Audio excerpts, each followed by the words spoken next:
నువ్వు రేపు నిరూపించాలా. ఊరికేదో అబద్ధాలు వేసి ఒప్పుకోరు. రేపు పెద్ద ఆయన వాళ్ళ నాన్న విగ్రహం దగ్గర, అది విగ్రహం కూడా కడకల చాండోలే, ఎందుకంటే అది కూడా అన్ఆథరైజ్డ్ కాబట్టి బాగా క్లీన్ చేయించి ఆయన వినతిపత్రం ఇచ్చి ఆడే కూర్చుంటారు మా కౌంటర్లు, మా ఉద్యానం. ఆయన ఖచ్చితంగా వచ్చి, ఎందుకంటే రెవెన్యూ వరకు పోయినాడు కాబట్టి రావాలా, చూపించాలా. మేము ఒకటే రిక్వెస్ట్ చేస్తాం, రేపు రెవెన్యూ వాళ్ళని పట్టుకొని కొట్టేపించి ఏదేది ఆకిపోయిందంటే దాన్ని కొట్టేస్తాం.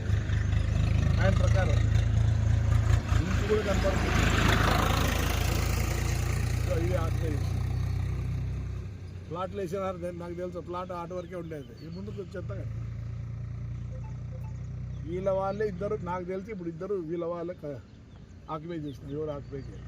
రైట్ అమ్మా, రేపు పొద్దున్నే 10 గంటలకి ఎంఆర్ఓ గారికి వినతి పత్రం ఇచ్చి అక్కడి నుంచి పోయి వాళ్ళ పెద్ద ఆయనకు కూడా వినతి పత్రం ఇచ్చి ఆడే కూర్చుంటాం. రెవెన్యూ వాళ్ళు ఆయన వచ్చి జవాబు చెప్పేద్దాం. రైట్ మా, థ్యాంక్ యూ. మీరు అందరూ వచ్చింది, థ్యాంక్ యూ.